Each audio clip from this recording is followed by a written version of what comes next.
Welcome back, everyone, to Red Spotlight Entertainment, to another installment of our Agents of S.H.I.E.L.D. reaction commentary series. For the first time in over a month, we were busy doing a whole bunch of Star Wars shit, and now we're back here to return to one of our favorite shows of all time with the first episode of Season 3. Remember, this show is catered to the longtime S.H.I.E.L.D. fan that wants to come back on here and talk endlessly about one of our favorite shows of all time. I am Alexis, joined, of course, by David Francisco.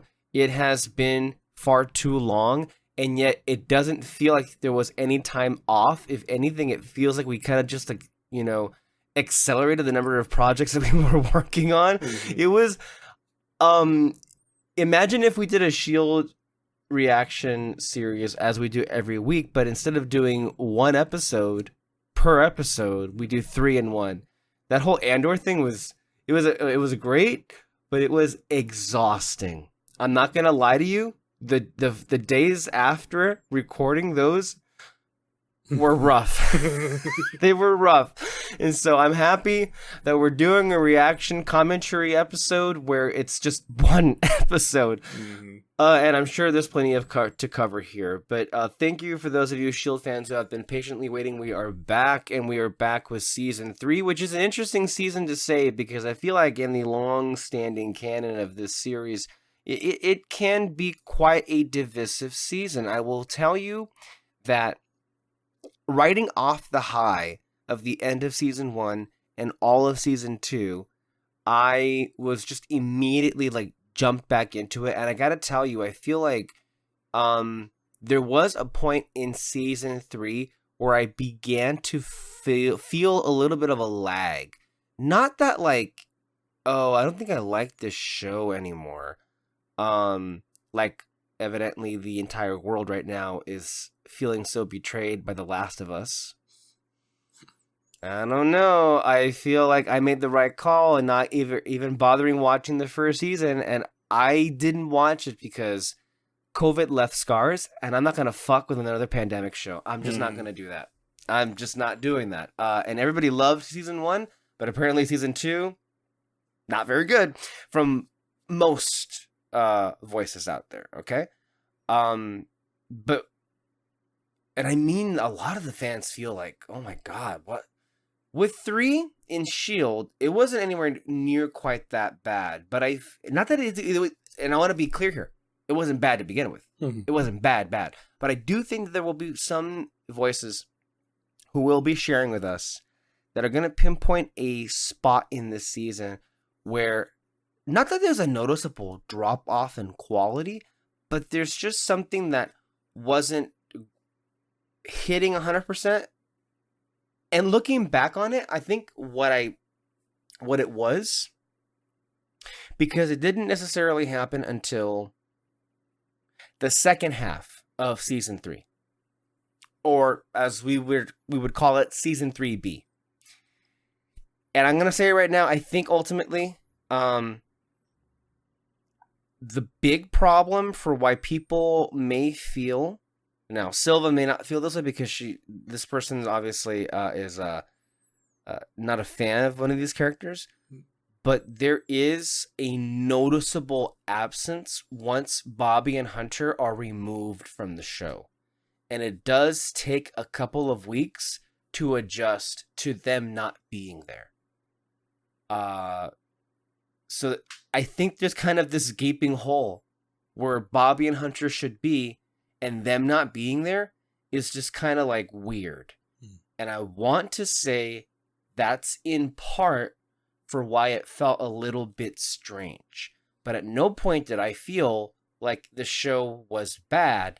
It just, to me, while I watched it for the first time as it was airing, it did fall short of some of the emotional highs of Season 2, which is kind of high to reach if we're being, Season 2 kind of it's a banger. It's I think Season 2 legitimately is one of the best seasons of this show. And so I think it's going to be interesting to see. But if I remember correctly, the first 10 episodes of Season 3, Season 3A, are they're really, really good. Mm-hmm. with a lot of really fun twists and turns. And then also, in the first 10 episodes of this season, season 3A, is Agents of S.H.I.E.L.D.'s 50th episode. Which should give you some context for how many of these reactions we've done. So yeah, David, just to, again, part of the fun of doing these reactions is just like sometimes it feels as if like you're rewatching this for the first time over. And in a 7-season show, as we've established, there's many details that I'm sure that are very easily forgotten.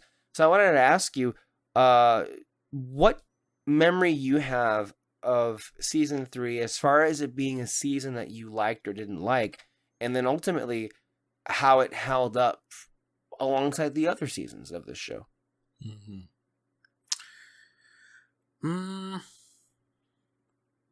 I mean, I want to say this might be like my least favorite. I don't know, because if I couldn't remember much of the second season, I really don't remember much of this season. Obviously some big moments, like the person that we see in this first episode, the little mystery behind him and all that, everything happening with fucking Ward, like, yeah, that one, yeah, that's huge and all that. But you know, as the seasons went on, there was something big happening here with Daisy. Oh my gosh, I was like, wait, Sky, Daisy, I can't remember now. She has a lot of names. Yeah. With Daisy, that kind of goes over with in the next couple of seasons and all that. And I'm kind of like, just didn't hit as hard as it probably wanted me to and all that. So, yeah, I think this could be my least favorite season. I'm sure there's going to be a lot of episodes, though, as I'm rewatching, I'm going to be like, oh, yeah, I remember this now and all that. And I think the biggest things that's still going to hit me is the Fitzsimmons stuff, especially this season. It's funny because I feel like there are similarities. I feel like if we're talking about the least successful seasons of the show, a lot of people would throw out 6 to you. But it's funny because season 6 also happens to feature some of the best episodes of the whole show. But I will tell you this, season 3 too happens to feature some of the best episodes of the whole show. Mm-hmm. One in particular that we will be getting to in a couple of weeks. So to me, it's like, I don't know, Agents of S.H.I.E.L.D. is, I think, to its very core, a classic TV show in the way that many people today alive, growing up into this generation, are just not going to be familiar with. And I think you and I, my friend, are maybe the last vestiges of this like old era of what we knew TV to be and what, you know, the highs and lows of what TV is. Because I feel like even in the best TV shows, there are some obviously weaker seasons, but even in weaker seasons, they would still pull out an amazing episode that would never be forgotten. And I just feel, to me, it's, I don't know. I take the good and the bad of S.H.I.E.L.D. I think there are a lot of things to criticize about Agents of S.H.I.E.L.D. But when you have that special show, it's just like, okay, but I love it. Yeah.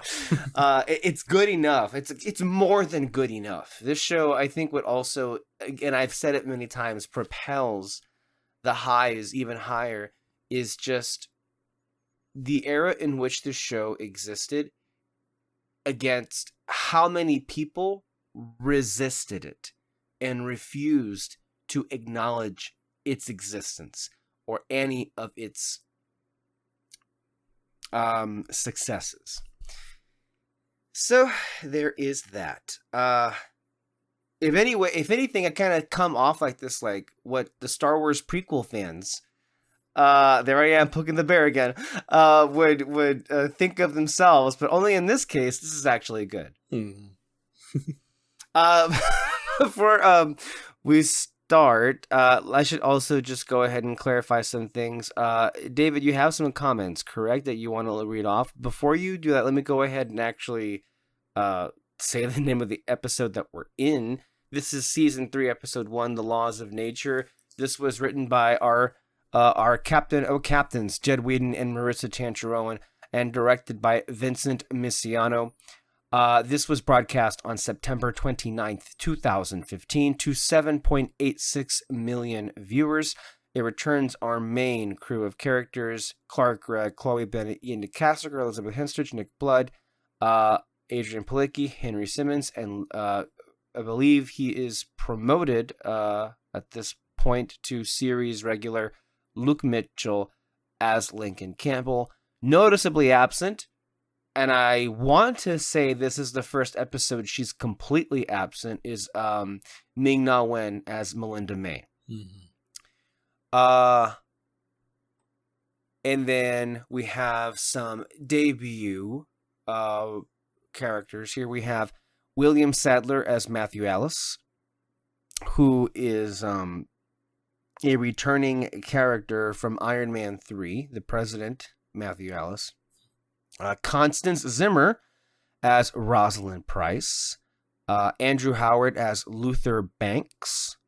Matthew Willig as Lash. And Juan Pablo Raba as Joey Gutierrez. A number of these people are going to be with us for a good part of this season for sure. And then just some details that I have here for where we are with season 3. They introduced a new graphic title, replacing the one that appeared for the first 2 seasons. This is the first time, I want to say, that they changed up which we'll see right now.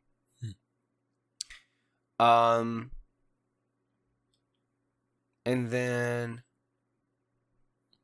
as far as reactions are concerned, I'll give you some of individuals who I'm not going to be singling out. So, for example, let's see here. Brian Lowry of Variety was generally positive about the episode, stating that television obviously can't compete with the budgets and action found in summer blockbusters, but it has an advantage in being able to explore characters. S.H.I.E.L.D. obviously possesses a core audience drawn to those attributes, and showrunners Jed Whedon and Marissa Chanterowan have admirably kept the plot moving ahead, engaging in larger serialized narratives while grappling with the logistics of those ancillary considerations, which include plans for an Inhumans movie. Though concluded with, there's still not a whole lot that feels particularly super about it, but you see how that's still there? We're already in season 3, right? And there's still people who are like, yeah, the episode was pretty good, the show is pretty great, but it's still not a superhero show. I mean, haven't we crossed that threshold already? I mean, the main character is going to be a superhero. Mm-hmm. And we're now dealing with superpowered people as main characters, and yet we still have bullshit like this.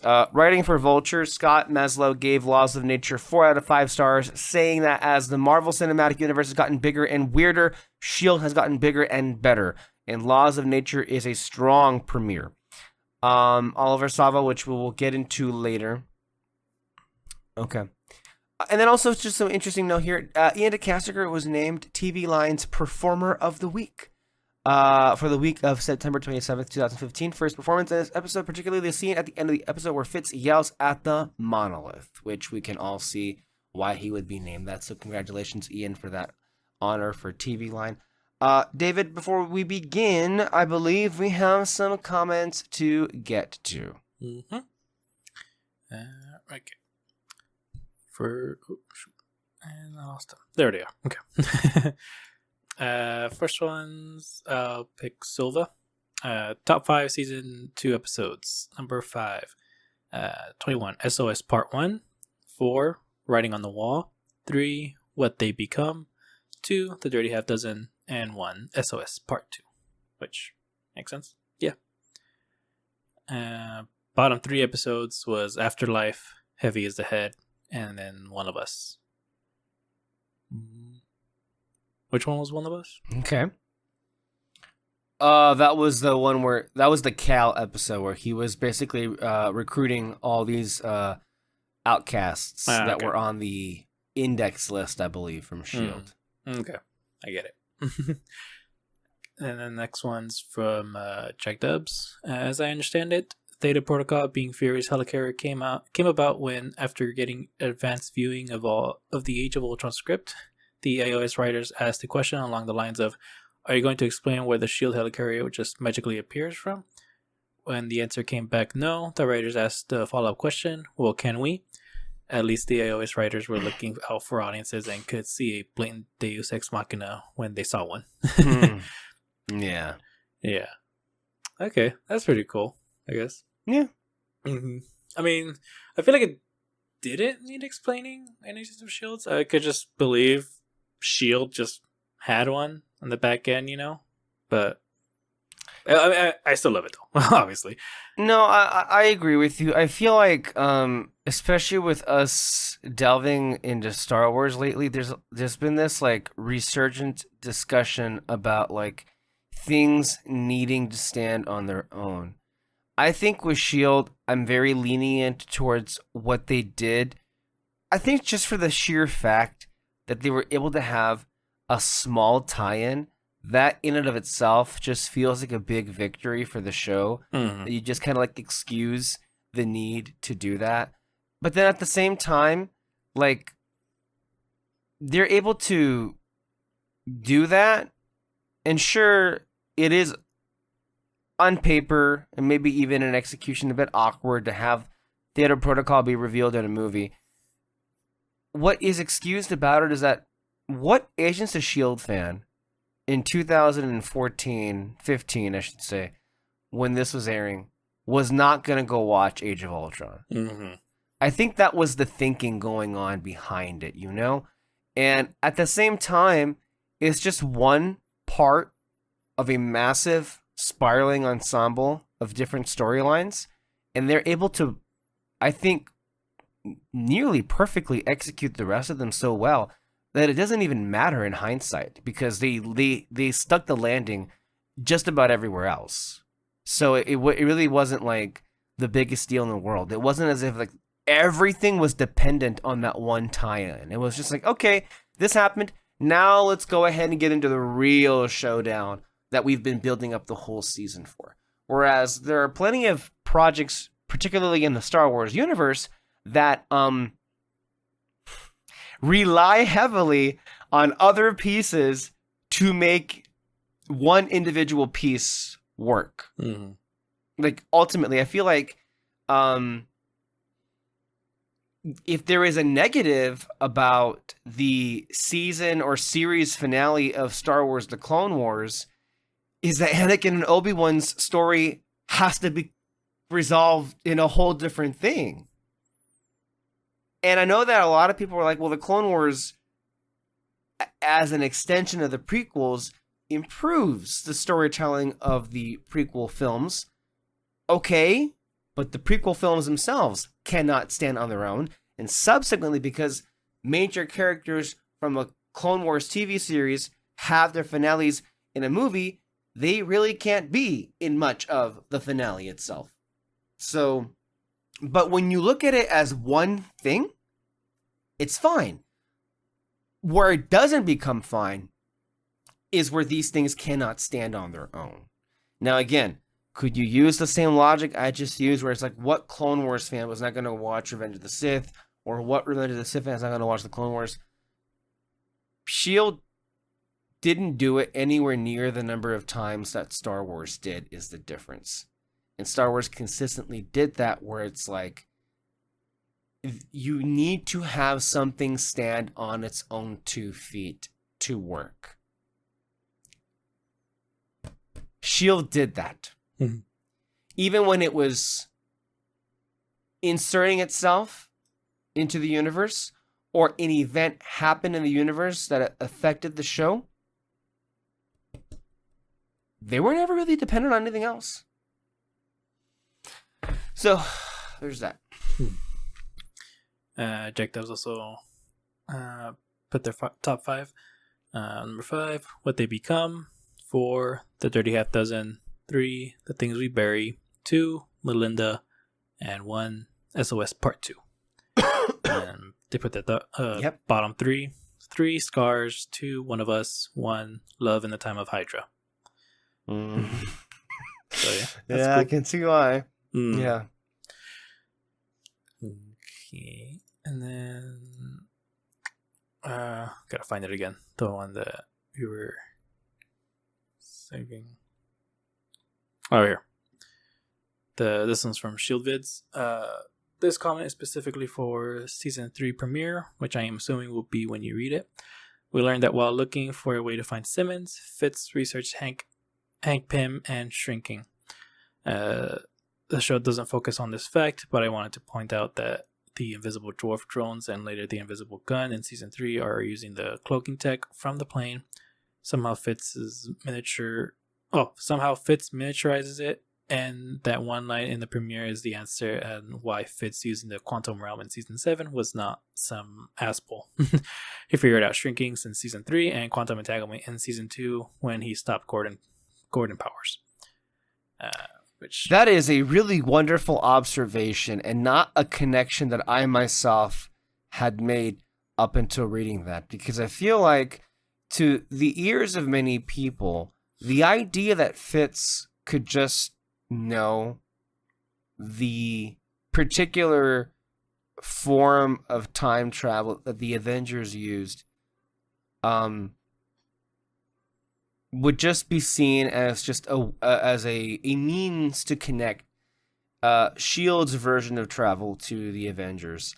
But I love this comment because, oh yeah, Fitz kind of has been looking at this thing for a while now. Mm-hmm.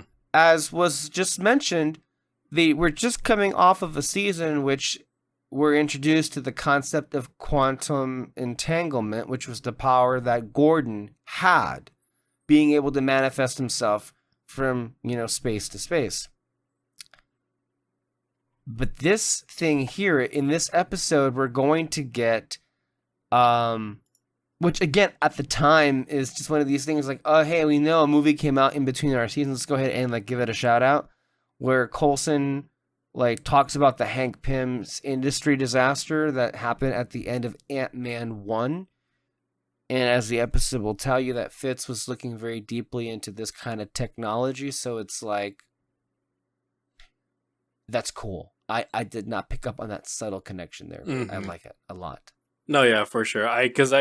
When seeing the finale, I just kind of assumed, yeah, Fitz is smart enough to figure out time travel on his own. That's perfectly fine. But it's basically how they did with Tony Stark, where it was a progression of whatever he learned from the past to get to here and all that. So I thought that was really cool that even the show writers themselves were able to figure that out. So it's great.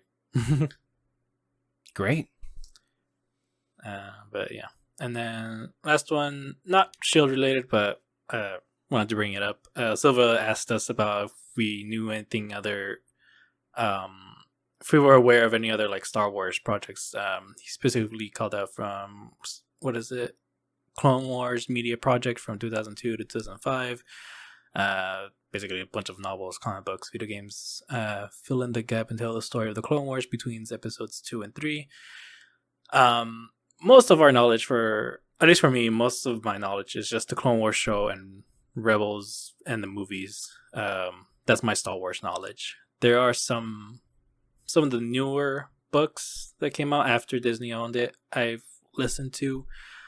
But anything before that, whether it's Legends or what Silva brought up, not really much. Although the Jango Fett Bounty Hunter game, I did have that. I think we're talking about the same game. I had it on GameCube, the Bounty Hunter game, but I did not go far into it.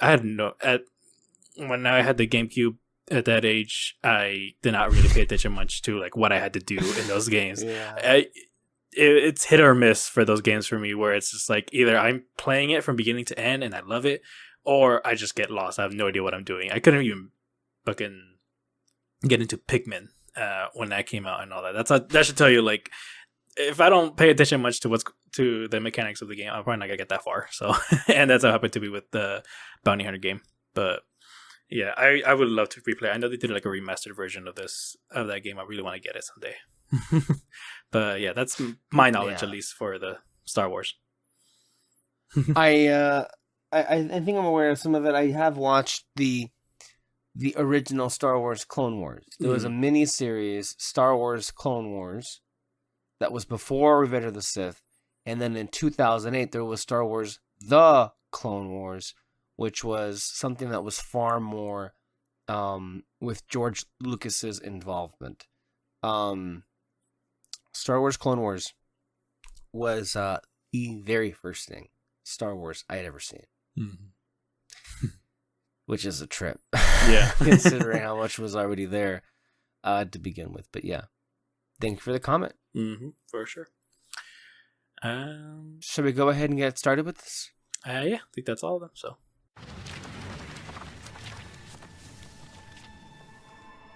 I love seeing that Marvel logo. Mm-hmm. I had like a little whiplash moment because it didn't start with previously a Marvel's Agents of S.H.I.E.L.D. and I'm like, oh. I know, Dang. right?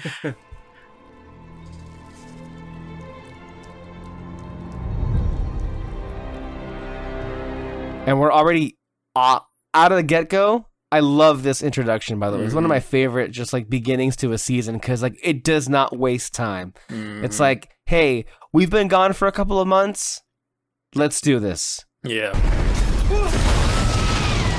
And not holding back on the budget. I think part of me thinks that they had a little bit extra money to work with on the premieres and finales than a standard episode. I mean, I don't know. But it's just like, you see, this is a cool effect. Mm-hmm.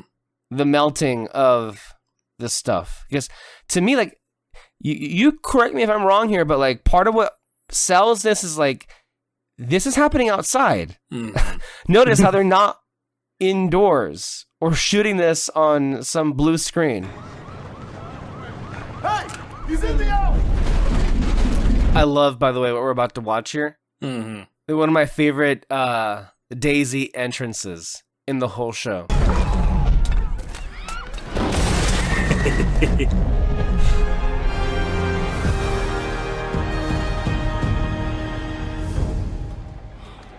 And again, love how the show's commitment to give her a new do every season. Mm-hmm. For sure. If you notice her, yeah, literally. No, yeah, I like that.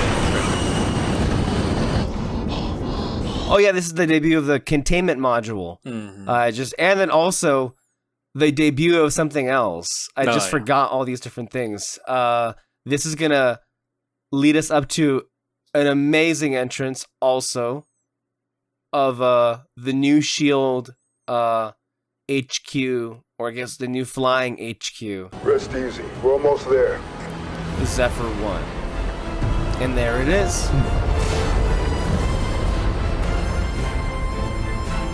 It looks so nice too. I love it. It's just cool combination of the original plane that they had. Bus.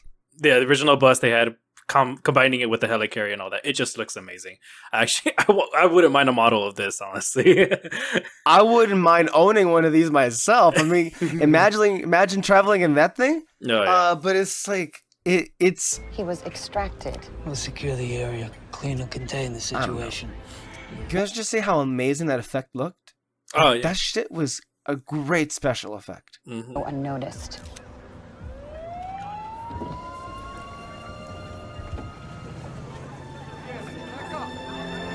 Of course, the Shield theme blaring up when we have the new Zephyr 1. We have this new entrance here, which is also... I mean, look at that. So nice. And then at the same time, we get a debut here for... I mean, we didn't mention, obviously Daisy's new hair, but that's her new costume. Her new Quake costume there. And then... Coulson also debuted a new outfit here. Whereas in the first two seasons, you would see him normally wear suits. Beginning with this season, you see that a lot less. And I love how the costume department always, and of course the makeup and hairstyling, in many ways, want to evolve the show and evolve the characters. Like you mentioned there, David, that Zephyr 1 is like, obviously the inspiration is the original bus, but it's been updated. It's like the show in every corner you see is taking the opportunity to see how the show is evolving Mm-hmm. and moving forward. This new aircraft can stay in the air much longer than the old plane. Days, really, so rapid response anywhere. You love your new toy, don't you? I very much love my new toy. I have every body, every piece of software tasked with identifying that woman so we can figure out where she's taking in humans and what exactly she plans to do with them. I don't know if we're meant to feel this way, but I think a lot of people and the showrunners themselves would automatically just think that the Shield audience would just assume that Miss Price here is just another Hydra unit. And then especially with those like dead bodies there, it's like, I think that's definitely a red herring, right? It's like we're meant to think that it's Hydra, but I feel very early on, even in this episode, they kind of like get to it like, no, she's not. It's something else going on here, which is actually more interesting than just it being Hydra. And then something else that's a bit strange. Bobby in a lab coat? Where's Simmons? Oh. I know that your ex-boyfriend was a health nut and was on you to take better care of yourself, but it wasn't until you two broke up that you finally got your gym membership. You've been spying on me? I looked at your Facebook page. Which, by the way, that line there, look at your Facebook page, it takes us right back to, I think, the pilot of this show, or the first few episodes, where Coulson was like, social media has made things so much easier for us to do our job. And if you remember, he even name-dropped Flickr, which was a thing back then. So that's where you and I were talking about it about a year ago. A danger to anyone in here. And you're safe from those people out there who are trying to hurt you. Also, I should mention this is also a brand new set, this containment room, which I actually really like the look of it. Yeah, it looks nice. It also has the honeycomb design inspired by the original honeycomb dungeon cell in the bus. It had like the little circle honeycomb things. Yay. Yeah, but how are we supposed to track down someone like this? We can't look everywhere. If we can I like Also- get the X. Right? They're not. Daisy, damn it. Hard for us to get used to, huh? No, just you. Also, I don't know if it's new, but if you saw behind another gadget gizmo that they added behind Coulson is a model of the original bus. I didn't see it. Maybe. Or it might even be the same one he had in season 1 on the bus in his original office. He may have just salvaged it before it was destroyed. This chemical compound called Terrigen was recently released into our ecosystem, and you, Joey, are one of the first people with this gene to come into contact with it. Imagine just hearing that. It's like, what the fuck? But I like how she put it, though. Very scientific. Oh, hi, Monolith. Yeah. This is just... New readings on the monolith? Nope, that was Daisy firing a warning shot.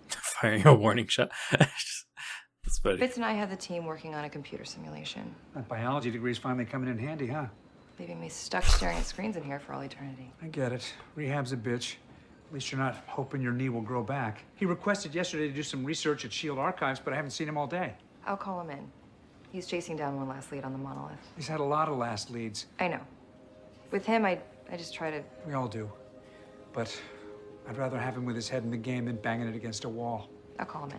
By the way, Coulson has not said it out loud once, but there have been a lot of indications here that he is just very, not at peace with the fact that he lost his hand. I mean, he has the damn thing in front of him, for God's sakes, in a box. He had the axe hanging in his office. The way he even took it off and saying that it made him feel uncomfortable. Like, him even using his other hand. I mean, it's... Well, is it uncomfortable, or is it just like his version of like Fury's eye thing? You know, because like it could be that. I think he's just well, supposed I to be think they like. say... Good. Like what? I feel like a part of him kind of wants to show it off. I mean, obviously, yeah, he would be uncomfortable that he lost it and all that, but I think some other part of him is kind of like, yo, I lost a hand. That's insane. Yeah. I think it'll come to be that way, but I just like, he even just said to Bobby, it's like, at least you're not waiting for your thing to grow back, which... That's true. Yeah, I think, and I think also it hasn't been stated one time But as a viewer of this show, you are kind of left wondering, where's May? Mm-hmm. Why is nobody talking about May? Which has to bother Coulson. Oh, yeah. In addition to everything else going on. Fairly certain he's going to want what's in this case. Let me take a look. I'll decide. No, I want to see Yusuf. You understand? Or is your English worse than you think? Yeah, this fits his already evolving, yeah. You should ask Hunter to contact the back alley traders he knows. Hunter's not talking to me.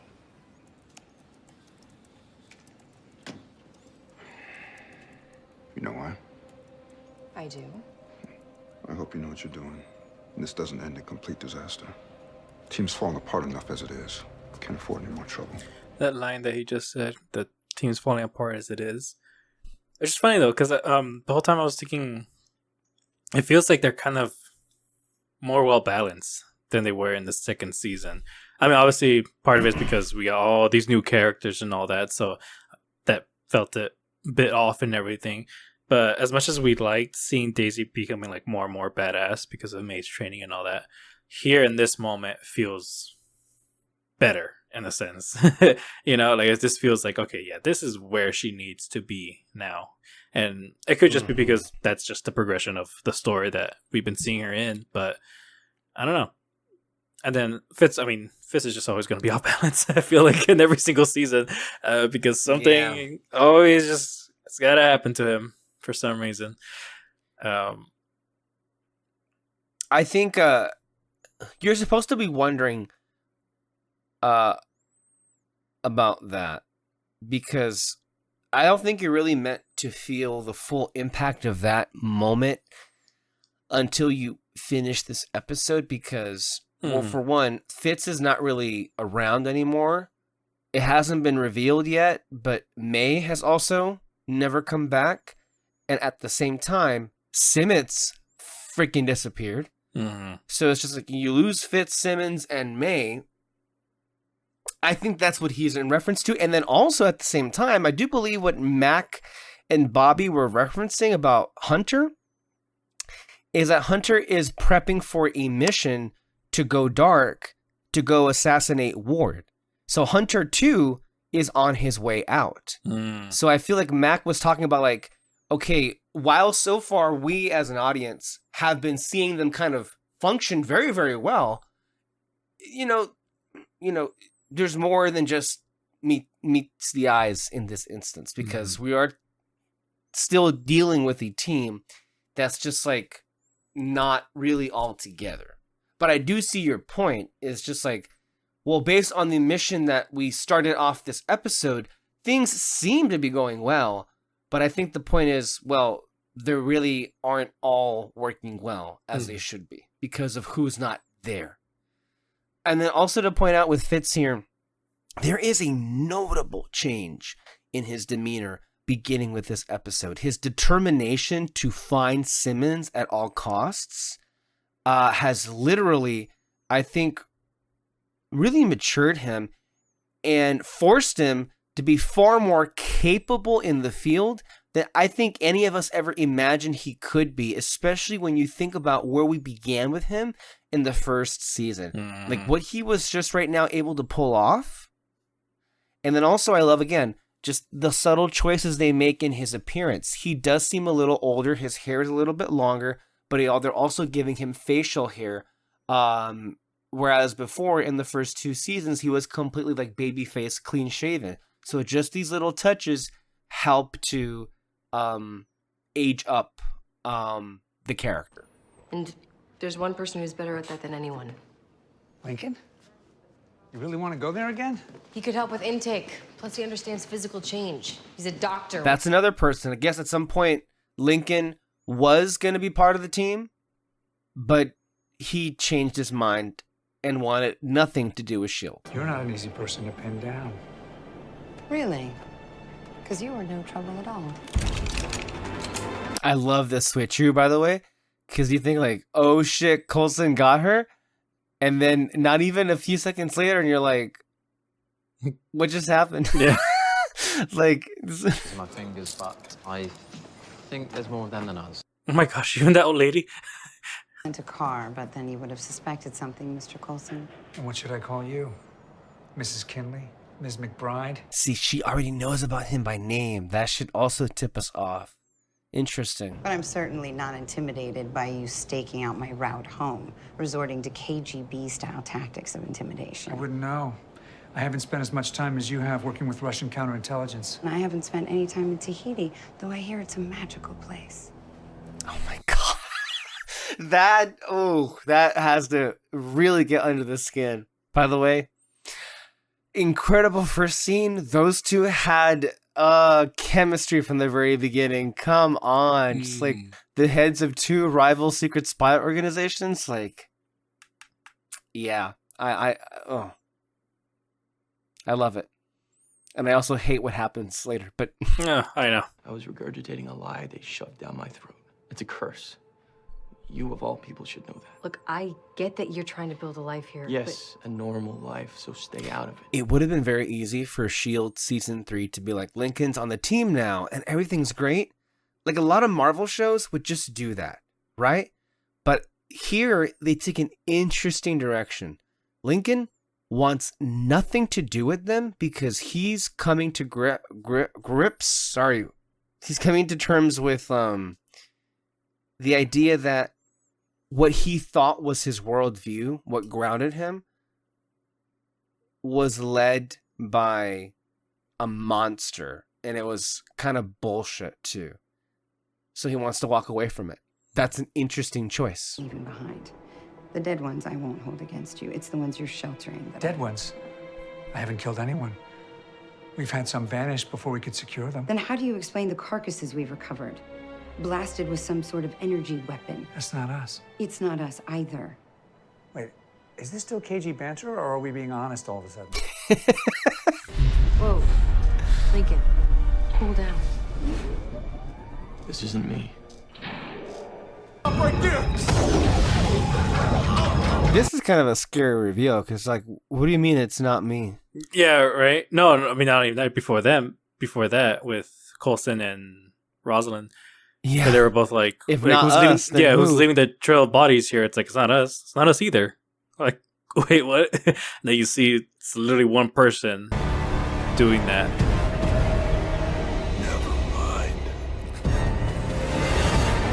But yeah, it's really cool. I actually really like this design, or Yeah. monster design. That's what I was trying to say.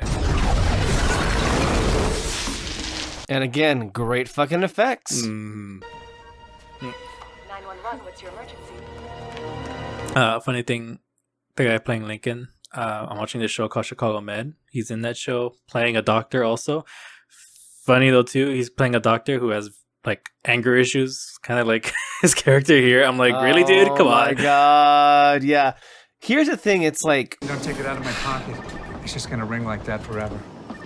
I feel like they should have reined in the anger issues. I don't mind, because I think in season 3, this is the first episode where we were first told, oh, Lincoln, I guess, has had a history of anger issues.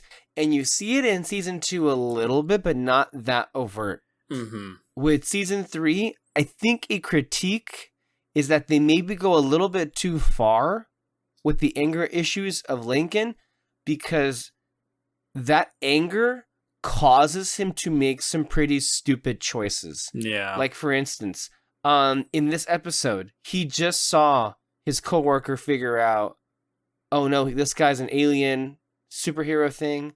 She has all of his information at the hospital. He knows there's a black ops group coming over to take them in. Obviously, the smart thing to do is to go as S.H.I.E.L.D., because that's your best chance for safety. What does he do? He goes it alone. So that's, I think, the part that makes Lincoln frustrating this season, is that the anger causes him to make some pretty stupid decisions Yeah. that can get himself and others in danger.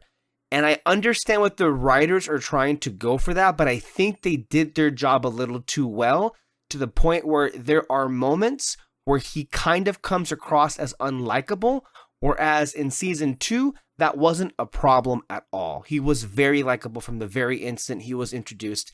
And I think this may be one of the missteps and misfires that they've done with a character throughout the whole show.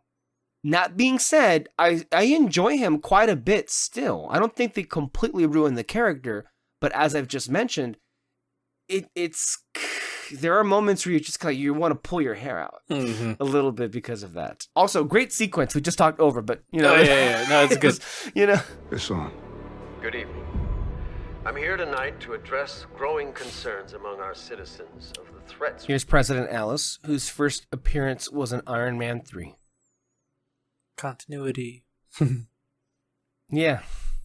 And then how many other presidents have gone on after this? Because you got President Ross, Oh. Captain America, and I know there was another Well, one. before, wasn't there a president that was kicked out in Secret Invasion? I think so. Before President Ross? Nation's capital. Yeah. Every day, new dangers present themselves. It would be filling funny our peaceful streets with if they just made Valentina the president. Oh my god. I mean, that would. a task force to neutralize these alien threats on our. I wouldn't doubt that she'd somehow weasel her way into the position. I've lived with a secret before. I was miserable until I came out with it. This secret, the world's not ready to hear. That has to suck. I mean, like, the first one, people weren't thrilled enough. I'm sure. In most cases, even in the world that we live in today. But another one, it's just shit. His luck. And then this. The silence here is just like. After hearing about the PIM Technologies disaster, you even thought she'd been reduced to a microscopic level. Pim. Nice. It's a black hole. It's dark matter made solid. It can warp space-time. Look. That's true. Yeah, basically. Space, mainly. There's a different monolith. Time. And then a different monolith. Yes, you were saying, yeah, space-time. Yeah. Should we scan it? See if the computer can decipher what the... It's Hebrew. It's just one word. What does it mean? Death.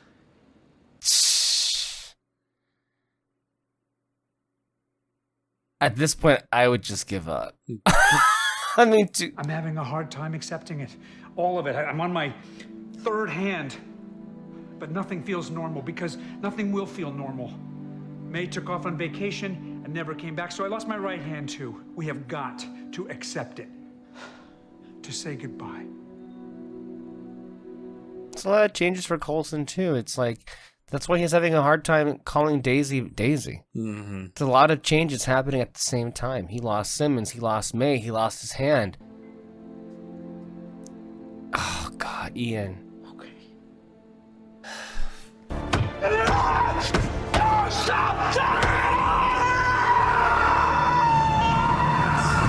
I wonder how many times he did that scene. I know.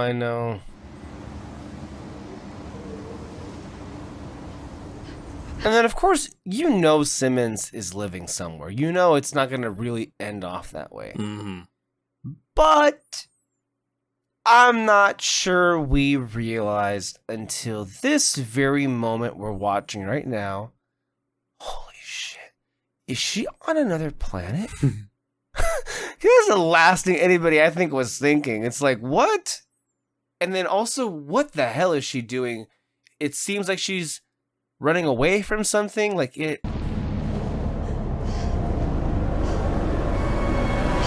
That is the first episode of season 3 for Agents of S.H.I.E.L.D. David, let's go ahead and jump into Ami's reaction. Yeah, no name for this thing in the credits, at least, but it looks like Darkheart. And maybe I wouldn't think that if he didn't have the tendrils. He looks just like the character, just in pants. I don't know. I'm not going to worry about it right now. We'll get more answers as we get deeper into everything, but seeing the fallout of the last season and where everybody is, apparently May went on vacation and never came back. You haven't heard from her at all. That's a little weird. That's concerning. You know, Fitz has been trying anything and everything to figure out what happened to Gemma, and she is still alive somewhere, some planet, some other plane of existence. I know we saw like the planet in the sky and stuff like that or whatever, but I'm still really attached to this Darkheart thing. If that is him, my only other guess would maybe she'd be in hell. You know, some supernatural domain would explain why she's not starving to death, why she's not dying or anything like that, just having with so much time that has passed. That's the best answer I've got right now. But then again, a planet with a different gravitational field and movement of time could also have something along those lines, or it could just be another dimension, and neither of these things. I don't know. Anyway, I said I'd get away from it, then I came right back to it. But after everything that happened too in the last season, you know, Hunter is on a revenge quest to get back at Ward for what he did to Bobby. I am worried about that because after the way they set up that conversation and the way things had been, it just seemed like one of those things where you just like, oh, I'm going to be retiring in a couple days. I just hope that nothing bad happens to Hunter, man. I really, really have grown to love Hunter a lot. Coulson's got a robo hand for special occasions and stuff like that. We have another official government unit that is tracking these people down who we were rightfully led to believe were the ones doing this thing. However, they are executing people with powers of alien origin, stuff like that, capturing and containing, and they're also the ones scooping up the corpses, but they're not the ones making the corpses. The ones that they have picked up that Coulson has been missing, because they've been keeping track of them. These are the first one, this guy that they found was the first one they were able to get to, and he was actually still alive and still there. And we've now learned that Blackheart's the one that's killing them, and until we learn otherwise, I'm sticking with that theory. So I'm going to use that name for now. He's just blowing their chests open and leaving them behind. For why? Don't know. Probably because maybe they're unnatural. They're not of this world or whatever, and he's trying to cleanse them from this domain. I don't know. And again, that's all still working under the assumption that that's who this character is. Again, if you just put a side-by-side image, it looks just like him. I played that game so much as a kid, and that's a more comic-accurate version than the one that was in the Ghost Rider movies. He's killing them, he's disappearing, he can portal away, they're the ones scooping up the bodies, trying to understand what's going on. Lincoln is now in the mix as well, despite not wanting to get involved with any of it. But now he's kind of had his hand forced. Whatever life he was building here has been torn asunder, and his face has been given to this organization that is tracking them down, that is working counter to Coulson's team. That whole situation on the train, I loved the back and forth between Coulson and what's-her-face. That was a lot of fun, especially when it just turned into them just being open and honest, and he was like, are we still doing the bit, or are we actually being honest right now? That was really fucking funny. Sky, you know, being the meet and greet for these people, the way they scoop them up, that was so extra. You know, our new plane, our new setup, everybody's new roles and positions here. It's a lot of fun to see. Obviously, this contagion getting out, the Terrigen getting out, and no one knows who, where, when, or whatever. Somebody is going to transform or get infected and have their genes awakened. So that's going to create a whole other level of chaos. And after Sokovia, man, like he said, the world is in a very unstable place right now, especially when it comes to aliens and powered people. So much so that it even sowed division in the Avengers themselves. Fitz, though, going out in the field and doing what he did, again, I love seeing his growth. And again, they've still not mentioned or acknowledged at all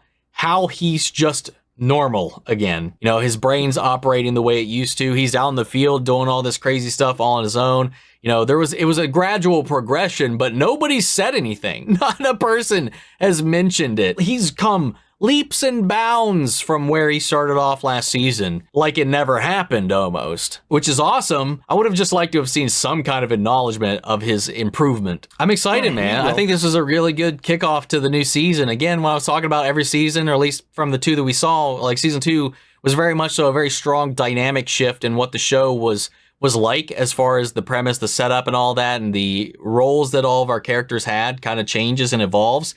We got that yet again here, and a whole other shakeup with this bamfing, portal hopping Black Sonic the Hedgehog that is capping people left and right, in humans specifically, and then just disappearing. You know, it's a shift in the status quo, and I love it. Show keeps you on your toes, and yeah, I'm excited to see what happens next. So a shift in the status quo, but one that keeps you on your toes, and that is why this show I think always has been successful. I should say as successful as it is. I'd like to also just introduce or to read some reactions of some Redditors from 10 years ago when this was a new episode. Some interesting reactions from here. Simmons is alive on another planet. Oh my god, that's like the big takeaway. As the episode leaves you with this. My life is incomplete until I see Mac with a shotgun axe combination. Hey. The show knew what it was doing there, that's for sure, because we're going to see that. Wait. 5 takeaways. So go ahead. Go ahead. Is there anything that they explain, like, why they even gave that to him? Like, the writers, I mean? Shotgun axe? Well, I don't know where the idea came from, but I do think... Did Mac had an axe last episode, correct? No, yeah, I understand, like, story-wise, how he got the shotgun axe and all that, but, like, I'm curious, like, what the intention was for the writers to just be like, let's give him a shotgun axe, like, why not, or something like that. Like, I'm very curious as to what was the reason behind that, because well, it's interesting. I don't know if they ever really explained it. I would have to go look for it, but if I were to take a guess, I just thought maybe they were thinking about what kind of weapon would be unique for him, because Mac is a reluctant field agent. He's not someone that is comfortable with guns initially. I think as the show goes on and on, he has more practice being a field agent, but I think they also want to just keep a little bit of like the memory. Like, he is a mechanic, he likes his tools, and an axe would be one of those things. And so I think for them, maybe the thinking was, what can we give Mac that isn't just a gun here? Because when you also think about this, Mac wasn't the only one that is receiving some special new signature weapons. Because I do believe this season, when Coulson gets his final version of the hand, he also ends up getting his own Captain America shield inserted into it.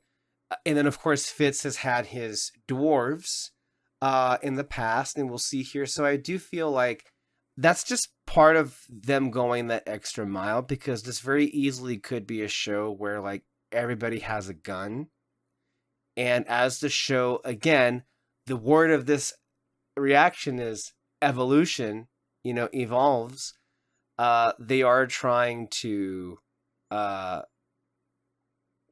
make the characters grow alongside with it and have these interesting little things there. But you are right. I'm curious if there's a statement or an interview in which I'm sure somebody must have asked that question, and maybe they answered it somewhere. That is a good one. Yeah, I'm just curious. Let's put a pin in that, because I can definitely understand, like, with the actor being so freaking huge, that they probably thought, let's give him like an awesome weapon or something like that. But so I can understand that thought process, but I'm just curious why shotgun axe. Yeah.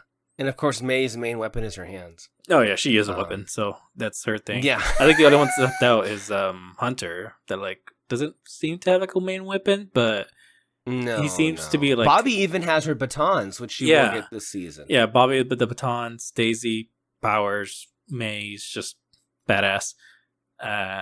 Shotgun axe, Fitz and Simmons, I mean, they're just geniuses. They can do whatever they want.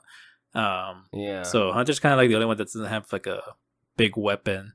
But the only thing I could think of is, like, it seems like he's kind of just the ultimate spy of sorts in that group. It could be. Because he's saying he's kind of like replacement of Ward, but I'm talking about like the spy stuff mainly. Because I think he was the only one that was able to get away from him. Because Ward caught on with crap, what's his name? The guy that died season 2.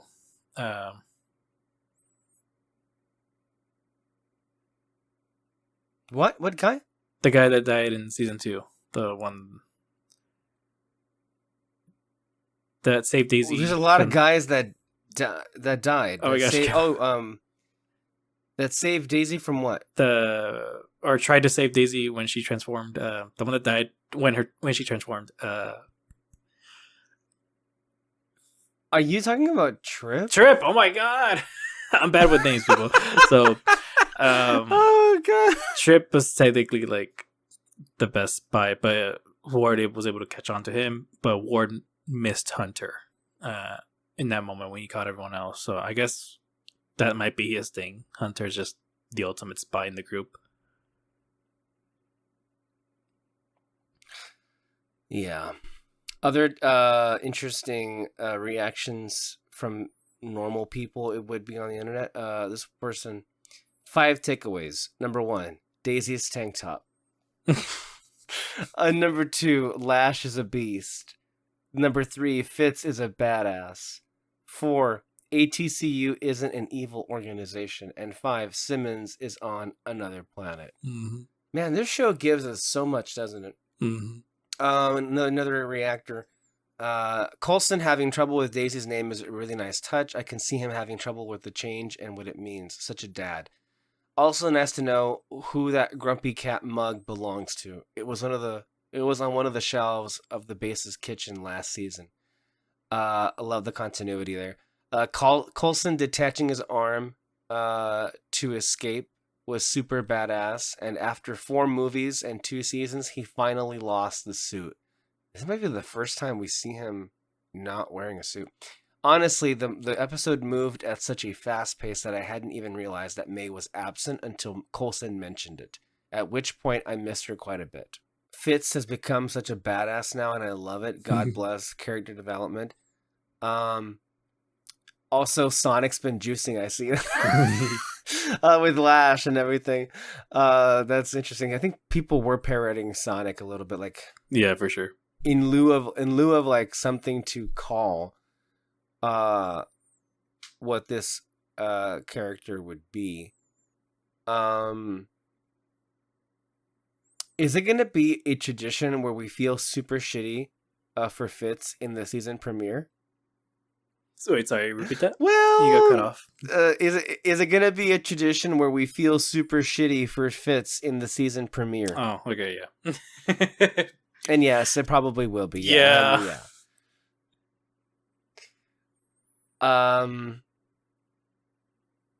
I cannot believe that the people behind the movies don't think this show is important. Mm. There's no way. Yep. How was that an hour? It felt like 10 minutes. It honestly kind of did. It was a really quick episode, and then just kind of like went like, what? Yeah. Okay. Let's go ahead and get to Eric Goldman. S.H.I.E.L.D. is an ever-evolving show, and Season 3's premiere found it more than ever, truly becoming something some fans have wanted since the start.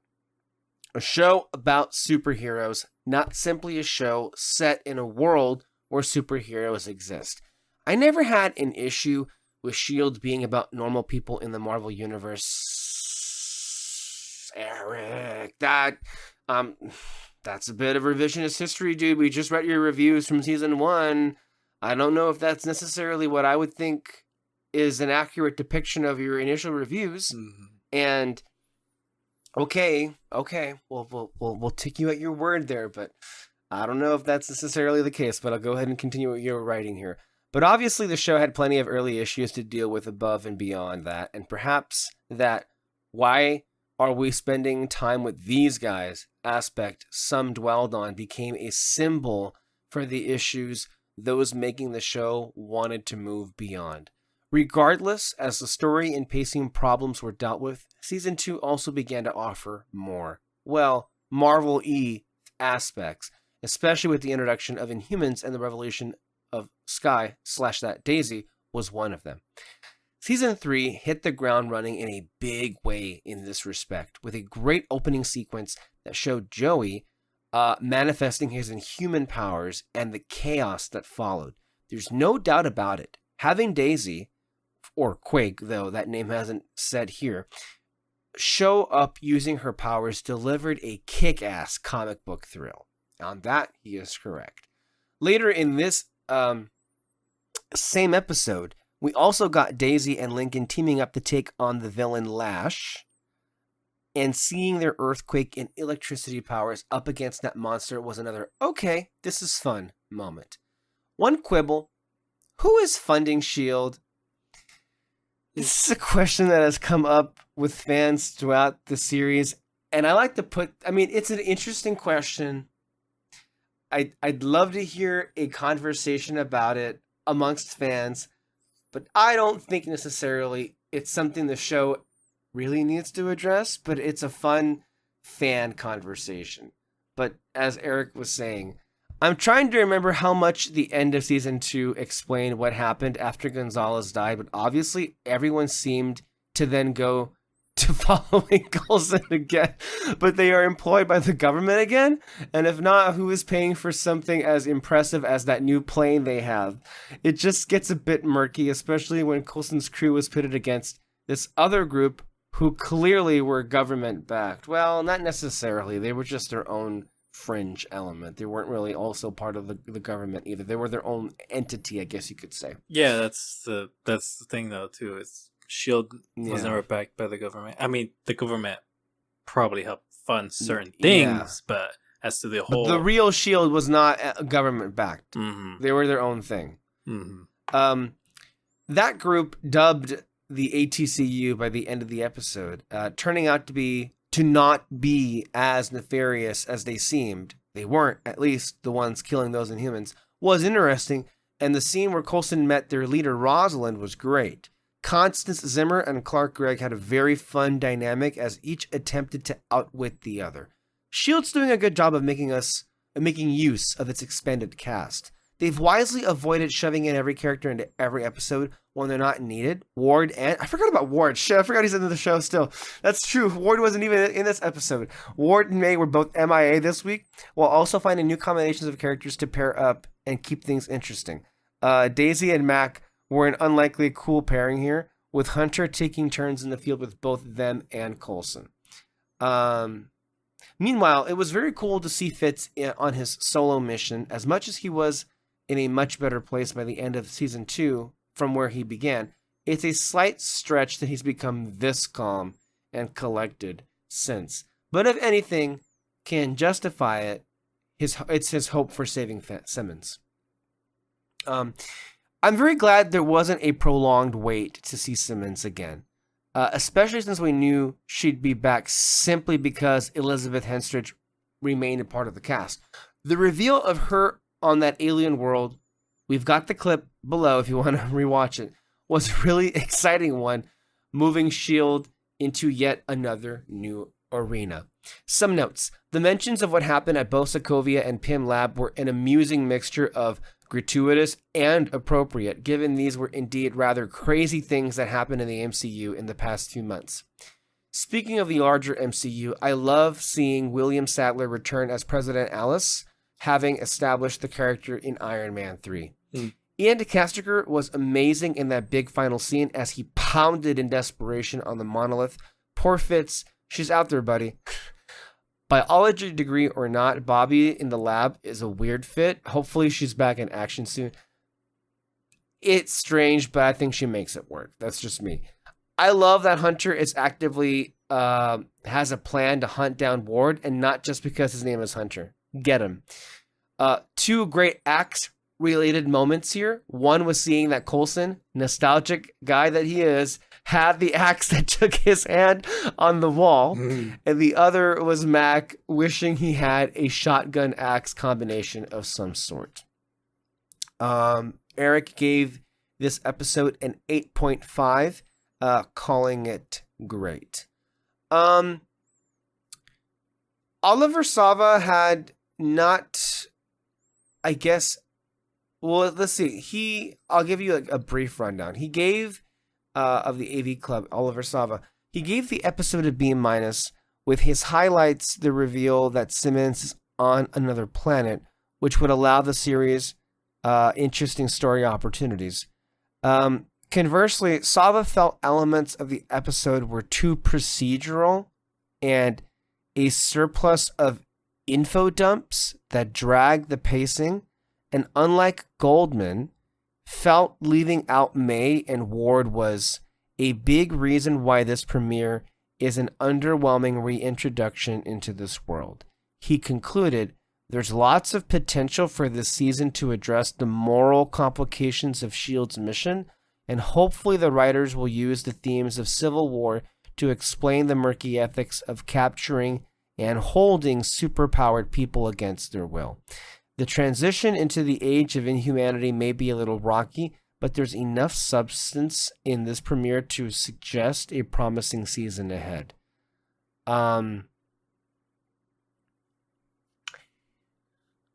Oliver Sava is an interesting person. And, you know, God bless him for his opinions, right?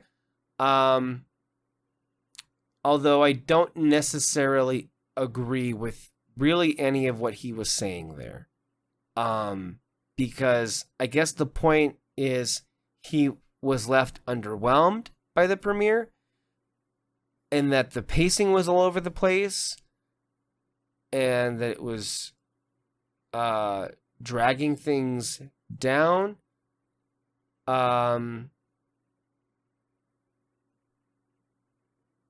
Okay. I couldn't disagree more. Yeah. I think this episode really flew by, like, and it was just like, what? It's already over? But okay. David, your thoughts on all of this? Closing thoughts for the episode, and if this episode maybe had unearthed some long lost memories of Agents of S.H.I.E.L.D. season 3. No, yeah, for sure it did. Like I said, the review of who the monster thing is, I definitely can't remember what happened with May. I'm like, there's no way she's just like missing or anything, right? I can't remember, but I mean, I'm sure we'll get to it when we get to it. And then just everything to do with... You really don't remember? I really don't remember. Okay, well, you'll find out. Yeah, I guess I will. Everything with Rosalind, though, I do remember, well, mainly just Rosalind and Coulson, what they go through and all that. I mean, you mentioned it. They had chemistry, like, right from the beginning. It was insane, honestly. And I do remember when I first watched it, I'm like, I ship it. I really liked it. Yeah, exactly. For the very beginning. Exactly. So, that's going to be fun to rewatch.